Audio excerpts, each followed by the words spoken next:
मेरे बसद वाजिबल एहतराम इज़्ज़त लायक प्यारे दोस्तों और बुज़ुर्गों, अल्लाह रब्बुल आलमीन का लाख लाख शुक्र है जिसने हमें अपने घर में बुला के इबादत की, ज़िक्र फ़िक्र की तौफ़ीक अता फरमाई। खालिक़े कायनात हम सब को पक्का नमाजी बना दे और अल्लाह तबारक व तआला हमारी औलादों को भी नमाजी और नेक बना दे। तो सूरह बकरा शरीफ की आयत नंबर 36 का तर्जमा करना है आज हमने। 35 में अल्लाह तबारक व तआला ने इरशाद फरमाया कि वक़ुल्ना या आदम उस्कुन अन्ता व ज़ौजुकल जन्नह, कि हमने फरमाया आदम तू और तेरी बीवी जन्नत में रहो, खाओ बेरोक टोक जहाँ तुम्हारा जी चाहे। वला तक़रबा हाज़िहि शजरा, इस दरख्त के करीब ना जाना। तो अम्मा जी अव्वा सलामुल्लाह अलैहा बाबा जी आदम अलैहिस्सलाम की बाएं जो छोटी पसली है इससे पैदा फरमाया है बगैर किसी तकलीफ के। जब आँख खुली तो देखा तो अम्मा सामने थी, खूबसूरत। पूछा तू कौन है?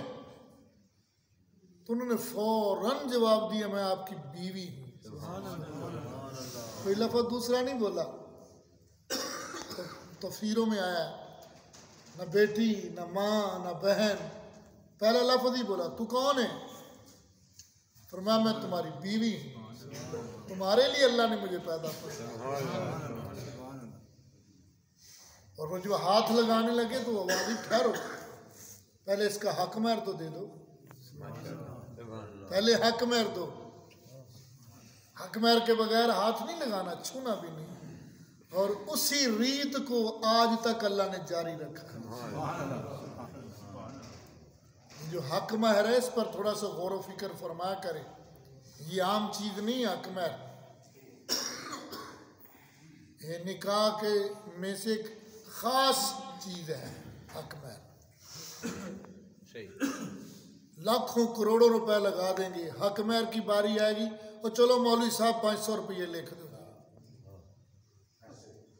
ना। अल्लाह के बंदे, हक महर ये औरत का हक है। उससे पूछा जाए बताओ तुम्हारा क्या हक है, क्या लोगी?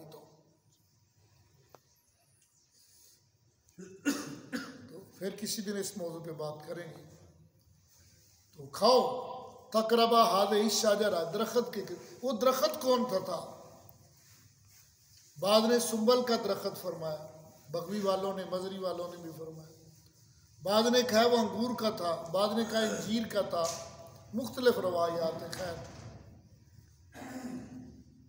तो अब आगे जो है फ़अज़ल्लहुम शैतान, तो शैतान ने उससे जन्नत से उन्हें लग़ज़श दी, सलाह दिया। कैसे? जब इसको निकाल दिया गया तो जन्नत का दाखिला बंद था। तफसीर बगवी और तफसीर मजरी वालों ने लिखा है कि सांप इसका दोस्त था, शैतान का सांप। और सांप के 4 पाँव थे, ऊंट की तरह कोहान थे,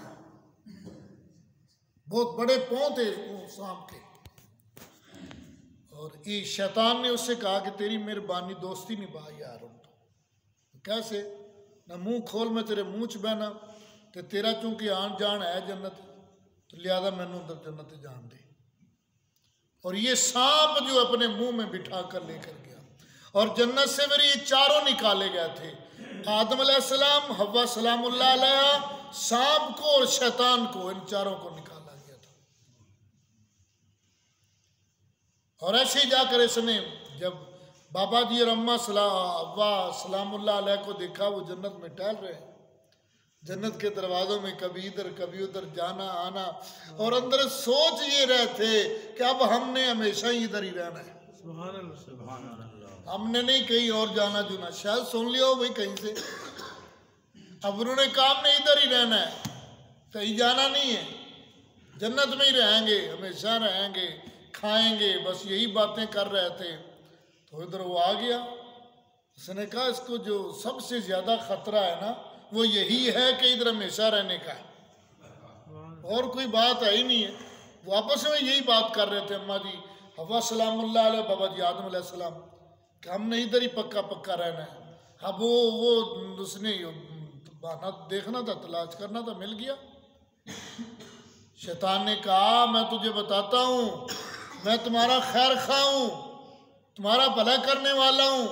और साथ में तो उसने कहा, फिर उसने कहा ये जो दरख्त से मना किया गया ये खा लो, इसके करीब जाओ खा लो।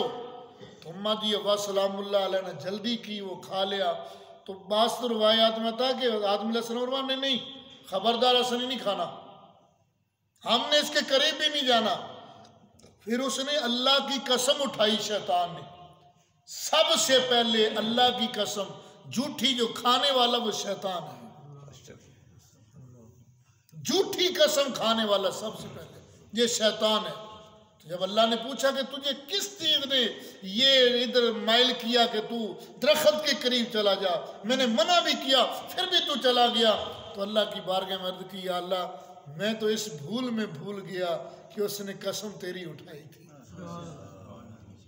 मैं तो इस भूल में भूल गया कि उसने कसम तेरी उठाई थी, मैं तो उस कसम को सामने रखते हुए मैंने वो खा लिया था, अगर ना मैं ना इसके करीब जाता। अब क्या हुआ, वकुल्ना हबितू बादुकुम लिबादिन फअखरजहुमा मिम्मा काना फी, तो जहाँ रहते थे वहाँ से उन्हें अलग कर दिया। वकुल्ना हबितू बादुकुम लिबादिन अदू, और हमने फरमाया नीचे उतरो, आपस में एक तुम्हारा दूसरे का अब दुश्मन है। चलो अब बाबा जी आदम अलैहिस्सलाम भी जन्नत से जो ही ये दाना खाया फौरन बदन से कपड़े उतर गए, जन्नत के कपड़े उतर गए। अब एक बाज़ रवायात में तो आता है कि जब नंगे हो गए तो इतना शर्म और हया आया कि एक केले के दरख्त के पास गए और कहने लगे आपकी मेहरबानी ये पत्ते ही हमें दे दो, हम अपने जिस्म को ढांप लें, अपने बदन को ढांप लें। तो आज कुछ ऐसे दोस्त नज़र आते हैं, ऐसी औरतें नज़र आती हैं, बज़ाहिर तो बदन पे कपड़ा होता है मगर वो नंगे होते हैं। ऐसी औरतों को देखा गया है, बज़ाहिर तो कपड़े नज़र आ रहे हैं मगर असल में वो नंगी हैं। ऐसे और लड़कों को देखा है जैसे ये ऐसे जैसे बदन के साथ वो खाल होती है ना, ऐसे कपड़े पहने होते हैं, आगे से पीछे से सारे अज़ान नजर आ रहे होते हैं। वो ऊपर तो चढ़ा लिया है मगर वो नंगे तो है ना, मकसद तो है उन अज़ाओं को ढांपना ना है। तो अब बाबा जी और अम्मा दोनों वो अपने बदन को ढांप लिया, फरमा चलो अब उतर जाओ। कहाँ कहाँ उतरे, अब बाबा जी आदम अलैहिस्सलाम ये सरजमीन हिंद सरनदीब के इलाके में उतरे और अम्मा जी हव्वा सलामुल्लाह अलैह जद्दा के इलाके में उतरी। अब इतना फासला दूरी का, और शैतान ये अबला का एक इलाका है वहाँ, और सांप जो है ये अस्फिहान का इलाका है, वहाँ इसको उतारा गया। और फरमा फिल अर्दे मुस्तकर्रम व मताउन इला हीन, साथ में ये बता दिया कि तुम्हें एक वक्त तक ज़मीन में ठहरना और बरतना है। ये तसल्ली दे दी कि हमेशा हमेशा होते नहीं रहना, ज़मीन पर हमेशा के लिए नहीं जा रहे हो तुम, बस थोड़ी देर के लिए जा रहे हो, फिर तुम्हें बुला लेंगे हम वापस। तो ये था पहला अल्लाह के साथ जो ऐद किया था बाबा जी आदम अलैहिस्सलाम से। ये भूल हुई नहीं है, भूल कराई गई थी। भूले नहीं है, भुलाए गए थे, फिसले नहीं है, फिसलाए गए थे। गलती नहीं की, गलती करवाई गई थी, और वो उसमें वजह क्या थी, वो अल्लाह के नाम पे करवाई गई थी। बाकी इंशाल्लाह कल अर्ज करेंगे। अल्लाह ताला में समझने की तौफीक दे। आमीन। सलातो व सलाम।